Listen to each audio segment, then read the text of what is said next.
शहर की शाम हमेशा रोशनी और शोर से भरी होती है, लेकिन एक लड़का शहर की भीड़ से दूर जाना चाहता था। इसलिए उसने अपनी साइकिल उठाई और सफर शुरू कर दिया। पुल से गुजरते हुए उसने शहर को पीछे छोड़ दिया।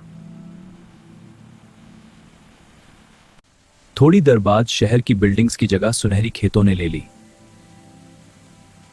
हवा खेतों को हिलाती हुई जैसे उसका स्वागत कर रही थी। आसमान में परिंदे आजादी से उड़ रहे थे। वो गाड़ी चलते हुए थक गया। वो एक बड़े दरख्त के पास रुक गया।